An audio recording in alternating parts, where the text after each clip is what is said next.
عظیم ہستی کی بات کرتے ہیں کہ جس کا جب بھی ذکر کریں سر ادب سے جھک جاتا ہے. غوث اعظم رضی اللہ تعالیٰ عنہ کے بارے میں ایک بات میں آپ کو بتاؤں کہ ان کے بارے میں ایک جو ہے نا کانسیپٹ بچوں میں بھی یہی ہے کہ غوث اعظم جو ہے وہ بہت ساری کرامتیں ان کی ہیں. ٹھیک ہے, ان کی جتنی کرامتیں کتابوں میں لکھی ہیں کسی ولی کی نہیں لکھی, مگر ہم نے غوث اعظم شیخ عبد القادر جیلانی کو صرف کرامتوں والا بزرگ سمجھا ہے اور ان کو یہی جانا ہے.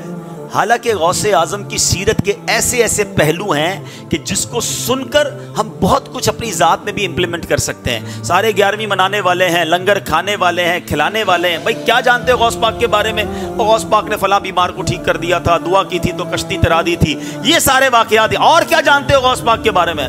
ہم نے تو بچپن سے غوث پاک کی کرامت ہی سنی ہے. آج میں کرامت پر, حالانکہ میں نے سٹارٹ میں آپ کو قرآن و حدیث سے ثابت کر دیا کہ کرامت کا ثبوت ہے, مگر آج میں آپ کو کرامتیں سنانے نہیں آیا. میں غوث اعظم کی سیرت, آپ کی لائف کیسی تھی, اس سے میں اور آپ کیا سیکھ سکتے ہیں, وہ میں چند باتیں کر دیتا ہوں. غوث اعظم رضی اللہ تعالیٰ اپنے زمانے کے سب سے بڑے عالم تھے, اپنے زمانے کے سب سے بڑے مفتی تھے. شاید ہم میں سے بہت سو کو نہیں پتا.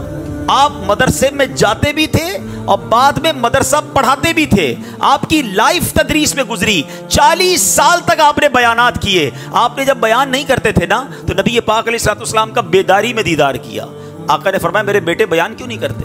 کہ حضور میں عجمی ہوں, بغداد میں سارے عربی ہیں, میں ان کے سامنے کیسے بیان کروں؟ اللہ کے حبیب نے فرمایا اپنا منہ کھولو. کہتے میں نے منہ کھولا, میرے آقا نے اپنا لعاب دہن میرے منہ میں ڈال دیا. آئے ہائے, تھوڑی دیر بعد مولا علی کا دیدار ہوا. کہا منہ کھولو. میں نے منہ کھولا, 6 بار مولا علی نے میرے منہ میں لعاب دہن ڈالا. غوث پاک کہتے ہیں وہ دن ہے. اس کے بعد بیان شروع کیا. شروع میں تو 2-4 لوگ بیٹھتے تھے, آہستہ آہستہ لوگ بڑھتے گئے, یہاں تک کہ 70,000 لوگوں کا مجمع ہو جاتا تھا. 400 علماء صرف غوث پاک کے فرامین لکھتے تھے. ہزاروں لوگ مسلمان ہوئے, کئی لوگ تائب ہوئے. یہ غوث پاک کا انداز. 40 سال تک دین کی خدمت آپ نے کی. اے قادری کہلانے والو, اے غوث پاک سے محبت کرنے والو, آج پہلا درس یہ لے کے جاؤ کہ ہمیں بھی نیکی کی دعوت دینی ہے, ہمیں بھی درس و بیان کرنا ہے. اللہ ہمیں یہ موقع دے تو یہ اللہ والوں کا طریقہ ہے. اور سبحان اللہ, آج کے دور میں دعوت اسلامی کا ماحول ہمیں خود بھی درس دینے کا موقع دیتا ہے. پہلے سوچتے تھے یار میں بزنس مین, میں اسٹوڈنٹ, میں ذرا محلے کا لڑکا, میں بیان کیسے کر سکتا ہوں؟ یہ تو علماء کا کام ہے, یہ تو جناب بڑے بڑے واعظین کا کام ہے. سبحان اللہ, دعوت اسلامی نے اس کرکٹ کھیلنے والے نوجوان کو منبر رسول پر بٹھا دیا نا. تو ایسی بہت ساری مثالیں موجود ہیں کہ جن کو دعوت اسلامی نے بدل دیا. آج آپ بھی اگر چاہتے ہیں کہ غوث پاک کے اس طریقے پر عمل کریں کہ درس دینا شروع کریں, کوئی مشکل نہیں ہے. مدنی قافلوں میں سفر کریں, ہر اسلامی بھائی کو تھوڑا تھوڑا درس دینے کا موقع ملتا ہے. اسی نیت سے درس دو کہ میرے آقا نے بیانات فرمائے, صحابہ نے بیان فرمائے. جس پیر کا مرید ہوں غوث اعظم, وہ 40 سال تک بیان کرتے رہے. شروع تو کریں, اللہ پاک فیضان غوث اعظم آپ کی زبان پر جاری کر دے گا. اچھا, غوث اعظم رضی اللہ تعالیٰ عنہ کی سیرت, سبحان اللہ, آپ کی سیرت کا ایک اور کمال کا پہلو کہ آپ کس قدر عبادت کرتے تھے. آپ کے بارے میں آتا ہے کہ حضرت شیخ محمد بن ابو الفتح فرماتے میں نے کچھ راتیں حضور غوث پاک کے خدمت میں رہا. یہ بڑی کمال کی بات ہے. ہم جیسے گناہگار لوگ ہیں نا, ہم سے لوگ جو دور سے ملتے ہیں وہ بڑی تعریف کرتے ہیں, یار ماشاءاللہ بڑے نیک, دکھتے بڑے نیک ہیں, کیونکہ ہم دکھنے میں بڑے نیک نظر آتے ہیں. تسبیح وسبیح ہاتھ میں ہوتی ہے, کچھ لوگوں کے ٹوپی بھی لگائی ہوئی ہوتی ہے, او یار ماشاءاللہ بڑا مسجد میں تو بڑا شریف آدمی. مجھے کئی لوگ کہتے ہیں یار حبیب بھائی وہ فلاں شخص جو ہے وہ آپ کے بیان میں آتا ہے یا آپ کے پاس نظر آتا ہے تو ہمیں رشتہ کرنا ہے, تو بندہ وہ لڑکا کیسا ہے؟ میں نے کہا یار میرے سامنے تو جتنے آتے ہیں نا بڑے شریف بن کر ہی آتے ہیں, کیونکہ مجھ سے ملتے ہی مسجد میں ٹوپی بھی لگا کر آتے ہیں, بیان بھی سن رہے ہوتے ہیں, سر بھی جھکا ہوا ہوتا ہے. اب میں کیسے پہچانوں کہ اس کے باہر کرتوت کیسے ہیں؟ تو بھائی آپ خود ہی فیملی سے چیک کر لیں. تو ہمارے ساتھ یہی مسئلہ ہے, میں بھی ایسا ہی ہوں کہ ہمیں ہمارے کوئی قریب آئے نا تو اس کو ہماری اصلیت پتہ چلے. دور سے تو سارے اچھے لگتے ہیں. ایک شخصیت کہہ رہی ہے کہ میں نے غوث پاک کے ساتھ کچھ راتیں بتائیں, کچھ وقت گزارا. اب وہ اپنے مشاہدات بتا رہے ہیں. اصل کمال یہ ہے کہ قریب رہنے والا کیا بتا رہا ہے. اللہ کرے کہ ہم بھی ایسے بنے کہ جو ہمارے قریب آئے وہ بھی اللہ والا بن جائے. ہمارے اس کا آسان جواب ہے, ہم سے بعض اوقات باہر محلے والے نمازی وغیرہ دعا کرواتے ہیں. کبھی گھر والوں نے دعا کروائی کہ ماں کہے بیٹا بیٹا دعا کر دینا, بھائی کہے اب بھائی جان ذرا بیمار ہوں دعا کرتے, یا جس طرح کسی کچھ ہمارے سے ایسے لوگ ہوں گے جن سے باہر والے دم کرواتے ہیں پانی پر. کبھی گھر والوں نے کہا کہ بھائی جان ذرا دم کر دو, ابا جان ذرا دم کر دو. ان کو پتا ہے اس کے دم میں ہی دم نہیں ہے, گھر میں کیا برا حال ہے ان کو پتا ہے نا. تو تو مزہ یہ ہے کہ ہماری خلوتیں بھی پاک ہوں، ہیں ہمارے قریب رہنے والوں کو بھی لگے کہ واقعی اللہ والا ہے، باہر والے کہیں اور اندر برا حال ہے، پھر تو یہ بیکار منافقت ہو گئی نا کہ ظاہر میں کچھ ہے باطن میں کچھ ہے۔ دیکھو غوث پاک کے ساتھ جس نے چند راتیں گزاری وہ کیا کہتے ہیں؟ کہتے ہیں میں کئی دن آپ کی خدمت میں رہا، راتوں میں میں نے آپ کا معمول یہ دیکھا کہ تہائی رات تک 1/3 غوث پاک نفل پڑھتے تھے، پھر ذکر و اذکار میں مشغول ہو جاتے تھے، پھر کچھ عرائض و وظائف پڑھتے تھے۔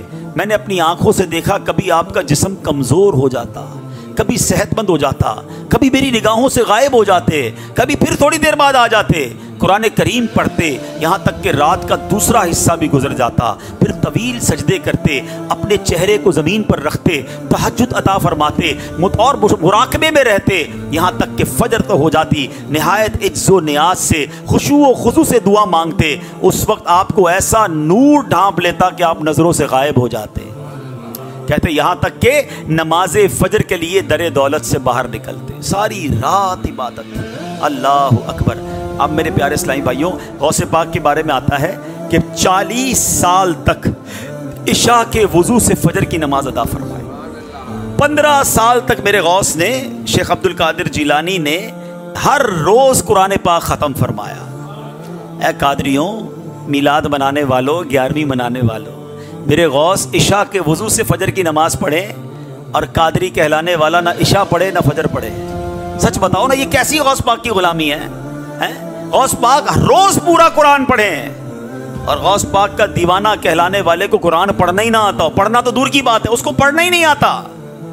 پوچھو یہ کیسی اولیاء کی محبت ہے، یہ مقام اور مرتبہ دیکھو ان کا۔ میں آج اسی لیے غوث پاک کی عبادات، آپ کے مجاہدات، آپ کی اللہ کی بارگاہ میں گریہ وزاری، یہ اس لیے بیان کرنے آیا ہوں کہ محبت ہم سب کو ہے غوث اعظم سے، مگر ان کے فٹ سٹیپ پر، ان کے نقش قدم پر کون چلنے کے لیے تیار ہے؟ کیا صرف لنگر کھانا، 11ویں منانا، نعرے لگانا، یہی غوث پاک سے محبت ہے؟ نہیں میرے پیارے اسلامی بھائی، غوث اعظم شیخ عبد القادر جیلانی کی زندگی ہمیں بتاتی ہے، علم دین میں گزری ہے، ہم کتنا علم جانتے ہیں، تبلیغ دین میں گزری ہے، ہم نے دین کی کیا خدمت کی ہے، قرآن میں گزری ہے، درس میں گزری ہے، عبادات اور نفلوں میں گزری ہے۔ پلیز اپنی زندگی میں ان چیزوں کو لے کر آئیں۔ اور پھر ایک اور کمال کا وصف پیران پیر کا جو بڑا ہی عجیب ہے، اتنا بڑا جس کا مرتبہ ہو، جس کے اشارے سے کام ہو جاتے ہوں، جس کی کرامتوں کا ایک پورا دفتر ہو، لوگ دور دور سے آ کر اپنی مرادیں جن سے پاتے ہوں، ان کے اپنے خوف خدا کا عالم کیا ہے؟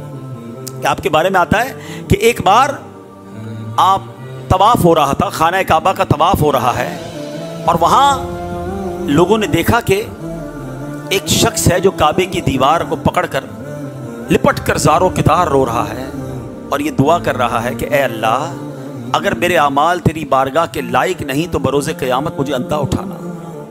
اچھا، لوگوں نے کہا کہ کیسی عجیب و غریب دعا جو بندہ دعا کر رہا ہے کہ یا اللہ مجھے اندھا اٹھانا۔ تھوڑی دیر ہوئی، جب بار بار وہ روتے روتے دعا کر رہا تھا تو لوگوں نے کہا اے شیخ آپ کیوں یہ دعا کر رہے ہیں؟ تو کہا میں اس لیے دعا کر رہا ہوں کہ اگر اللہ پاک نے مجھے معاف نہ کیا تو میں قیامت کے دن شرمندہ ہو جاؤں گا، اللہ کے نیک بندوں کے سامنے میرے گناہ کھلیں گے تو میں کیسے چہرہ دکھاؤں گا، اس لیے دعا کر رہا ہوں میں اندھا اٹھوں۔ لوگ آپ کو پہچان نہیں سکے، کہا آپ ہیں کون، آپ کا نام کیا ہے؟ تو آپ جانتے ہیں یہ دعا کرنے والا کون تھا؟ کوئی اور نہیں، شیخ عبد القادر جیلانی تھے۔ غوث اعظم یہ دعا کر رہے ہیں اللہ مجھے قیامت کے دن اندھا اٹھانا، اتنا خوف۔ ہم ایک حج کر لیں تو لگتا ہے جنت کا ٹکٹ بک کرا لیا ہے، مسجد میں پیسے دیے تو اب خیر ہی خیر ہے، اب تو مسئلہ ہی کوئی نہیں ہے۔ یہ سمجھنا ہے کہ الایمان بین الخوف والرجاء، ایمان خوف اور امید کے درمیان شے کا نام ہے۔ یہ جو کہتے ہیں نا یار اللہ معاف کرنے والا ہے، بھائی جو کرنا ہے کرو، اللہ معاف کر دے گا، بھائی اللہ معاف کرنے والا بھی، اللہ پکڑنے والا بھی ہے۔ نا امید بھی نہیں ہونا ہے مگر بے خوف بھی نہیں ہونا ہے۔ آج ہم جیسے گناہگار میں کون ہے جس کو فکر ہے کہ میں ایمان لے کر جاؤں گا کہ نہیں؟ کون دعا کرتا ہے؟ گاڑی کی فکر ہے، موبائل کی فکر ہے، پیسوں کی فکر ہے، پلاٹ کی فکر ہے، ایمان کی فکر کس کو ہے کہ یار ایمان کیسے سلامت رہے گا، یہ کیا چھن بھی سکتا ہے؟ کسی نے سمجھنے کی بھی کوشش کی کہ حضرت بتائیں کیا طریقہ ہے جس سے ایمان چھن جائے گا؟ جی ہاں، شیطان آخری وقت تک کوشش کرتا ہے کہ بندے کا ایمان چھین لے اور یہ بے ایمان قبر میں جائے، مگر nobody have worry about ایمان، خیال فکر ہی نہیں ہے۔ حالانکہ اللہ کے حبیب علیہ الصلوۃ والسلام کی یہ دعا ہے، نبی پاک یہ دعا کرتے یا مقلب القلوب ثبت قلبی علی دینک، اے دلوں کو پھیرنے والے میرے دل کو اپنے دین پر ثابت قدمی عطا فرما. کہو آمین. یہ اللہ کے نبی دعا کر رہے ہیں. کیوں؟ میری اور آپ کی تربیت کے لیے کہ فکر کرو ایمان کی. اور غوث اعظم کا یہ عالم ہے. تو کاش ہمیں غوث اعظم کے صدقے خوف خدا نصیب ہو جائے. خوف خدا بڑی ضروری چیز ہے.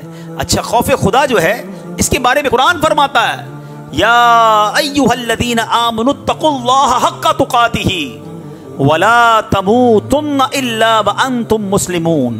اللہ قرآن میں فرماتا ہے اے ایمان والو اللہ سے ڈرو جیسا اس سے ڈرنے کا حق ہے اور ہرگز نہ مرنا مگر مسلمان. تو پیارے اسلامی بھائیوں ڈر خوف اپنے دل میں پیدا کریں. بے خوفی اچھی نہیں ہے. اور علماء نے بڑی پیاری امام غزالی رحمۃ اللہ تعالی علیہ نے خوف کی 3 کیٹیگریز بیان کر دی بڑی پیاری. آپ فرماتے ایک ہوتا ہے ضعیف کمزور خوف، ایک ہوتا ہے معتدل درمیانہ، اور ایک ہوتا ہے بہت زیادہ شدید. اب اس کی مثال کیا ہے؟ کمزور خوف کیا ہے کہ خوف خدا کی باتیں تو سن رہا ہے مگر گناہ سے بچتا نہیں ہے. ہم میں سے بہت سارے ایسے ہی ہیں سن بھی رہے ہیں مگر گناہ نہیں چھوڑتے. تو یہ خوف اس کو گناہ سے روک نہیں رہا، نافرمانی سے روک نہیں رہا. فرمایا یہ بیکار ہے. ایک ہے معتدل کہ بندہ اس خوف میں مبتلا ہو کر گناہ چھوڑ دیتا ہے، اللہ کے خوف سے نافرمانی چھوڑ دیتا ہے، نیکیاں کرنے لگ جاتا ہے. اور ایک ہے شدید، وہ ایسا خوف ہے کہ جس کی وجہ سے بندہ مایوس ہو جاتا ہے کہ یار اب تو میں بخشا ہی نہیں جاؤں گا، میں گیا میں برباد ہو گیا. نہیں، نہ شدید والا چاہیے نہ ضعیف والا چاہیے. معتدل جو ہے نا درمیانہ کہ بندہ اس خوف کی وجہ سے گناہ سے رک جائے. اس کو ایگزامپل کے ذریعے سمجھایا کہ اگر کوئی مثال کے طور پر گھوڑا چلا رہا ہے یا گدا گاڑی وغیرہ آپ نے دیکھی ہوگی، تو کوڑا جو ہوتا ہے نا ایسا کوڑا مارے کہ گھوڑا چلے ہی نہ، جیسا ہے ویسے ہی جا رہا ہے، تو اتنے کمزور مارنے کا فائدہ نہیں. اور اتنا زور سے مار رہا ہے کہ اس کی جناب کھال ہی ادڑ گئی اور وہ چلنے کے ہی قابل نہ رہا. تو نہ پہلے والا کوڑا کام کا نہ مشکل والا کوڑا کام کا. ایسا مارا کہ وہ دوڑنے لگ گیا وہ اور تیز چلنے لگ گیا. تو یہ درمیانہ جو کوڑا ہے نا، یہ درمیانی جو چوٹ ہے یہ ضروری ہے. اللہ اور مجھے اور آپ کو حقیقی خوف خدا نصیب فرمائے. ہمیں اکیلے میں بھی اللہ کا خوف نصیب فرمائے. اب آخر میں چونکہ اولیاء کرام کا ذکر ہوا ہے تو مزارات اولیاء پر جانے کے حوالے سے بعض اوقات کنفیوژن رہتی ہے. تو چلیں احادیث کی روشنی میں یہ بھی سن لیں کہ اولیاء کرام کے مزارات پر جانا، قبرستان پر جانا یہ سنت ہے اور یہ صحابہ اور پیارے آقا علیہ الصلوۃ والسلام کا طریقہ بھی ہے. حضرت سعد بن نبی پاک علیہ الصلوۃ والسلام کے بارے میں امام بہقی کی روایت ہے کہ پیارے آقا ہر سال شہدائے احد کی مزارات پر تشریف لے جاتے تھے. حضرت ابو بکر صدیق، حضرت عمر، حضرت عثمان کا بھی یہ معمول تھا. اور حضرت سعد بن ابی وقاص تو ایک اور بات فرماتے کہ ان حضرات کو سلام کرو جو تمہارے سلام کا جواب دیتے ہیں.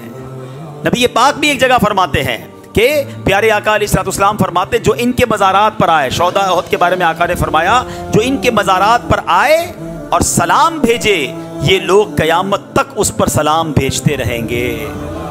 2 باتیں سیکھنے کو ملی کہ مزارات پر جانا یہ بھی جائز سنت کا طریقہ، اور اللہ کے ولی صحابہ قبر میں سنتے ہیں، جواب بھی دیتے ہیں. خود نبی پاک فرما رہے کہ یہ تمہیں قیامت تک جواب دیتے رہیں گے، سلام بھیجتے رہیں گے. اور اسی طرح ایک روایت میں ہے کہ نبی مسلم شریف کی روایت، ریفرنس بھی لے لیا کرو کام آئے گا. مسلم شریف کی روایت میں ہے کہ میرے آقا علیہ الصلوۃ والسلام بقی مبارک میں جب قبروں کے پاس تشریف لے گئے تو ہاتھ مبارک اٹھا کر 3 بار دعا فرمائی. تو پتہ چلا کہ مزارات پر یا قبرستان میں جا کے ہاتھ اٹھا کر دعا مانگنے میں بھی کوئی حرج نہیں ہے. اچھا ایک دعا تو ویسے ہی سب کو یاد ہے، قبرستان کی تقریباً سب کو یاد ہوتی ہے، اور وہ دعا کیا ہے؟